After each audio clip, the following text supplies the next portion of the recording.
Yesterday, when I went down to the lower level to do my downstairs things, Marcel was on the elliptical and listening to that live stream of the New Testament. And it was all in the old King James. And so I listened for a while, did a few exercises, went to my prayer desk, which is my dad's desk from the years that he was a pastor. I've got it down in the lower level there. And just, enjoying just the loafing around, doing a few things, and centered it upon that old King James version, just taking it in. And then Mark 8. It finished up in Matthew, and then I asked her to leave it on. And I'm sitting there, and it hit Mark, the 8th chapter. Now, there are what appears to be in the synoptics, and that is Matthew, Mark, and Luke. And then John, we call those the four Gospels, but the synoptic Gospels. Mark's rendition looks like, in 8, it looks like he's feeding 4,000. It says so. Versus 5,000 in the other passages when it deals with the multiplication of loaves and fishes. So it looks like Jesus fed people in a multiplied setting at least 2 times. Scripture says as well, John says, that there were many, many other miracles that happened that they had discussed and shared and even recorded that were not written in the Bible. So we know that he multiplied the food at least twice, which really gives us a nugget in itself. But here's what got me about Mark's passage. And I remember teaching this in Sunday school when I was 17 years old. My 17 or 18, my Sunday school teacher back at the Open Bible Church in Burlington, Iowa, had gone on vacation. It was spring break. The teacher was a dear, greatly beloved elementary school principal. And he had started coming to the church and took on this Sunday school class and did just a great job. And he loved the book of Mark.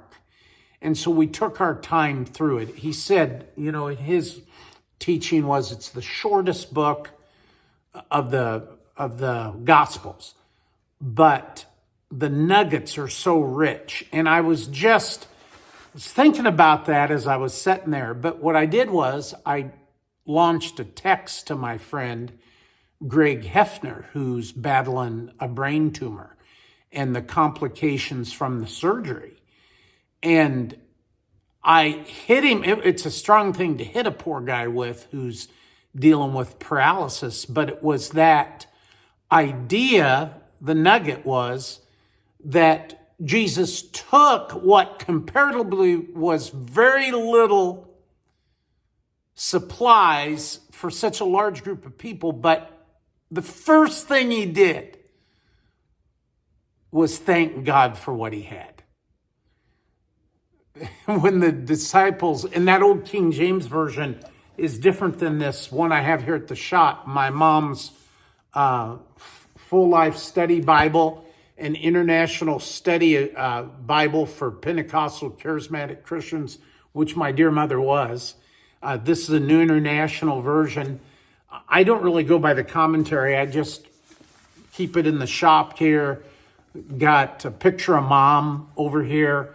Just think about her. Thank God for my parents, and read from my mom's Bible whenever I can in here. And I was looking over that, compared it to what I heard yesterday. Different versions have different approaches. And I didn't do the word study, so I haven't been in the Greek text with this. So I'm just going to hit you with what I came up with. Yesterday they said to Jesus, the people are hungry. We can't send them away like this. And Jesus said, give ye them to eat. You give them food to eat. And they muttered. And then he asked the question, how much do you have? So they took inventory. They had 7 loaves. That was their inventory, which comparatively to 4,000 men plus women and children, 7 loaves of bread among that amount of people would be an outrageous lack, right? An outrageous little bit. But with God, you don't need much, because we serve a living God who's active in our situations, who's present in this very moment, who is in complete control if we surrender it all to him. Every crumb of all 7 loaves belongs to God. If we can see ourselves doing that, can you be the person with the loaf surrendering it to 4,000 people without a loaf? Would you be honest enough to admit you had a loaf? If there were 4,000 hungry mouths to feed and you had one of the loaves to kick in, how much do you have? Among yourselves, how much do you have? Think about the level of honesty it would have had to have taken. Wow. There's plenty of miracles here, enough to go around, right? Would you have been honest enough? And then he told them to sit down. Sit down and wait. Wait longer? We're hangry here, right? Hungry and angry. We're hangry here. Sit down and wait. You want to get the fullness of God, the river of blessing. You want to get that healing that you're pursuing, that need that's driving you. It requires us to sit down and wait. Ooh, that's tough to say.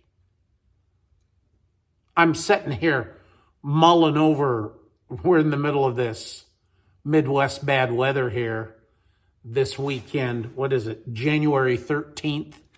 This weekend in the Midwest here, we're under both a lot of snow and sub-zero temperatures, air temperatures, and double-digit sub-zero wind chill factors. And I'm sitting here while it's still snowing and blowing in sideways, wondering, should I get out and clear the driveway yet? We have a long driveway. Should I get out and clear the driveway yet? So I'm sitting here mulling all this. Is now the time? Should I wait it out? And it's supposed to flash freeze, and it's already in freezing temperatures. I mean, it's, in the 20s right now, but it's supposed to go down below zero in 12 hours time. So you want to get out there or you'll never get it up till it gets above 32. So I'm sitting here just kind of waiting around, fidgeting. And then it occurred to me when I talk about sit down and wait, can I sit down without fidgeting? That's a tough one, right? Can you sit down and just wait on God? Give ye them to eat. How much do you have? They took the inventory. I don't know how long that took. 4,000 people trying to pry away from their hands their loaves of bread. They had 7. They took the 7 loaves and gave thanks. He broke them and presented them before the people. And I know what you might be thinking. If you know this story, you know there were fish involved too. And in the Mark's rendition, what's really interesting was he broke them, gave them the disciples to set before the people, and they did so.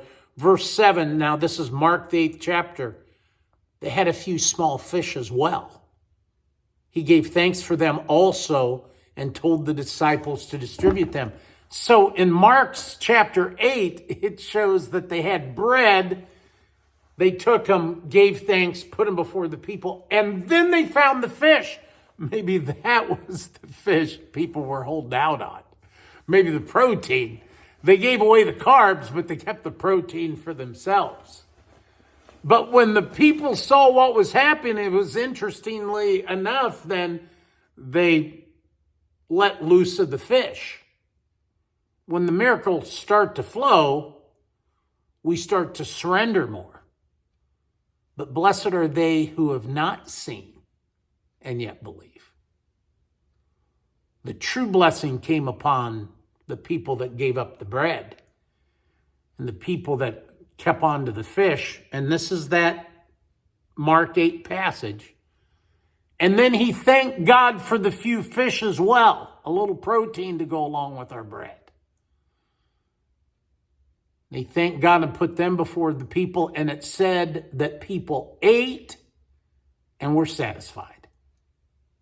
Did they have a little nugget morsel and that was enough?